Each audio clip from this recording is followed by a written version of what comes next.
আসসালামু আলাইকুম সম্মানিত দর্শকবৃন্দ।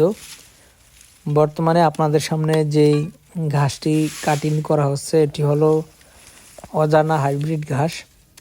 এই ঘাসটি মূলত পানিতে এবং শুকনো জমিতে দুই জায়গাতেই ভালো ফলন হয়। বিশেষ করে যেসব অঞ্চলে 6 মাস শুকনো থাকে কিংবা 6 মাস পানি থাকে সেই সব অঞ্চলের খামারিদের জন্য এই অজানা হাইব্রিড ঘাসটি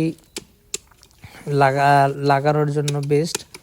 তবে কিছু অঞ্চল রয়েছে শুধুমাত্র বৃষ্টি হলে বন্যার পানি অর্থাৎ বৃষ্টির পানি আটকে বন্যার সৃষ্টি হয়, যেমন আপনার কুমিল্লা, নোয়াখালী, ফেনী এমন কিছু অঞ্চল রয়েছে।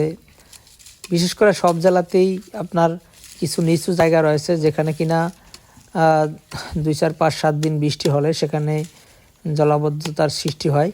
এমন জমিতে আপনারা এই অজানা হাইব্রিড ঘাস চাষ করতে পারেন। কারণ হলো এই ঘাসটি আপনার গ্রীষ্মকালীন সময়ে পানি না থাকলেও ভালো ফলন হবে, আবার বর্ষাকালীন সময়েও যদি পানি আটকে যায় তাহলেও সমস্যা নেই।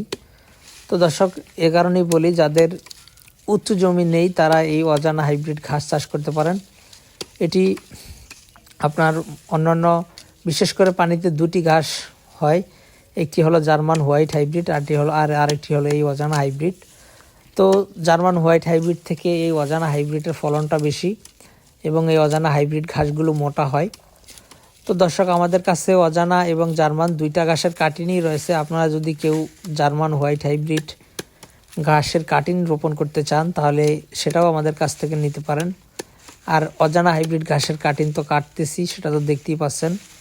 এই অজানা হাইব্রিড ঘাসের কাটিং নিলেও আমাদের কাছ থেকে আপনারা নিতে পারেন। এছাড়াও সব জাতের ঘাসের কাটিং বর্তমানে অ্যাভেলেবেল রয়েছে।